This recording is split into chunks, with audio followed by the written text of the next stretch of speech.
Hey, you wonderful people out there. Chris here from the Business Report Show. Hope you're having a great start to February. Don't forget to check out my last video on my 3 picks to keep on your radar for this month. Now, before I begin, make sure to hit the subscribe button. And if you do end up enjoying the video, make sure you give that like button a push. Every little bit helps. As a disclaimer, I am not a financial planner or advisor, and everything I say on this video is just my opinion and for educational purposes only. Make sure to seek a professional before investing. All right, I want to chat about this cannabis craze. All the cannabis stocks have been making a tremendous run up lately.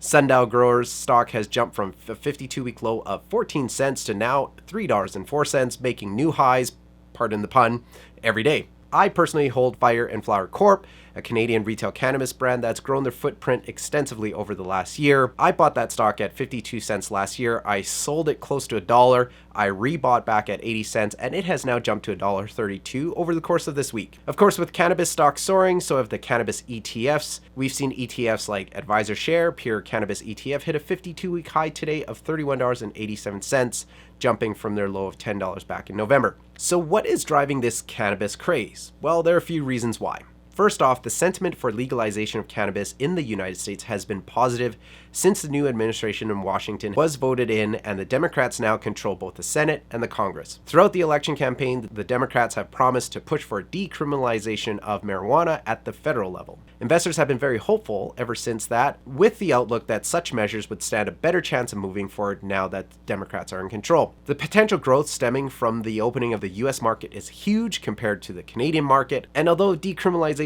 wouldn't instantaneously mean that Americans in all 50 states would be able to buy cannabis products, it would remove a major impediment to the growing trend towards legalization in many states. The second reason was a somewhat mixed but slightly positive earnings announcements from Canopy, ticker symbol CGC, which announced a 23% jump in year-over-year revenues for Q3.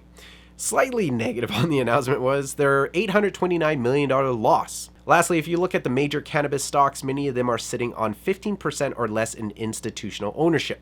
So a lot of recent buy-up from retail investors, and some are reporting a big influence from Reddit posts touting cannabis stocks. Looking at the short positions as well, it looks like most are 1% or under, and in fact, a couple stocks like Tilray saw an 11% decrease in short positions over the last month. As a Canadian investor who went through the cannabis craze a couple years ago, I would say the run-up this time is a little bit different. When cannabis was first legalized in Canada, you saw many inexperienced cannabis folks jump on the bandwagon and throw tremendous amounts of money toward the swath of companies who managed to obtain licenses to produce and sell cannabis. When I say inexperienced, I mean people who have never physically used cannabis and just read the headlines of highly consumed drug that was now legal. Speaking with a contact of mine in the investment world who is both a connoisseur and an investment analyst in the cannabis industry, he said many producers were just riding the cannabis craze and opening up production facilities without doing it properly. Many smart investors who had successfully built investment portfolios over the last few decades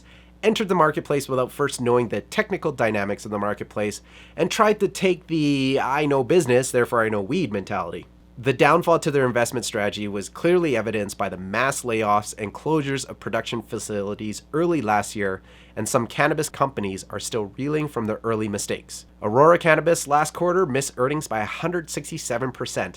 Yikes. So what's in stock for the future for cannabis companies? Well, first off, the producers who are still afloat are getting smarter and are starting to hire the right people to steer the ship in the right direction. There are also a crop of new producers coming through the licensing channels in Canada who are run by people who know cannabis and who know what strains to grow and how to grow those strains in this environment. From that standpoint, if and when the US government lifts the ban on cannabis, you will see many of these companies positioned perfectly to meet the needs of the giant American market. Now, is it too late to get in on the cannabis stocks?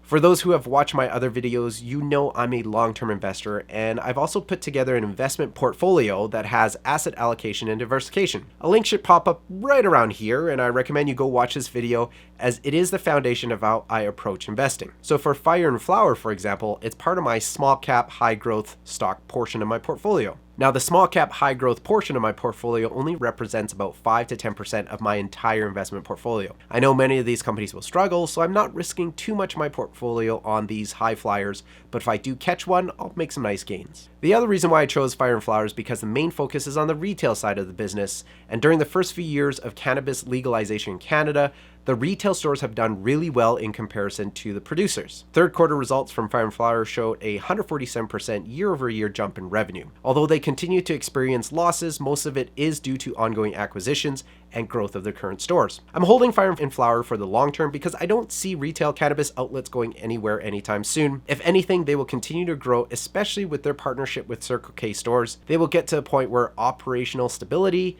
and same-store growth becomes their focus. So for Fire and Flower, I'd probably wait for some slight profit taking before getting in after the recent run-up. But for the long-term perspective, I see its valuation significantly higher than the current $1.30 per share mark. Now, Sundial, of course, is on everybody's mind right now due to its crazy run-up and a lot of hype on YouTube.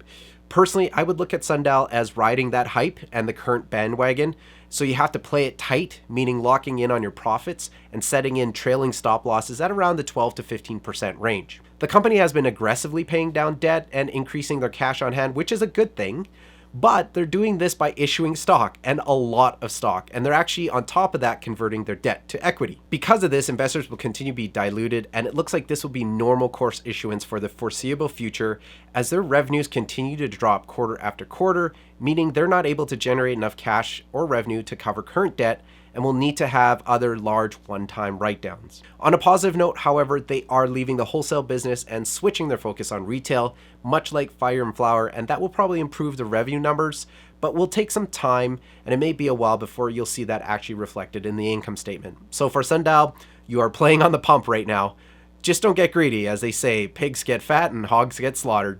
Now, other cannabis stocks you should keep on your radar are Tilray, ticker symbol TLRY. Annual revenues continue to grow for Tilray, and their recent quarterly revenues are quite stable as they continue to grow their production and online direct-to-consumer products. Tilray actually sells products in the US just on the hemp side, which is legal.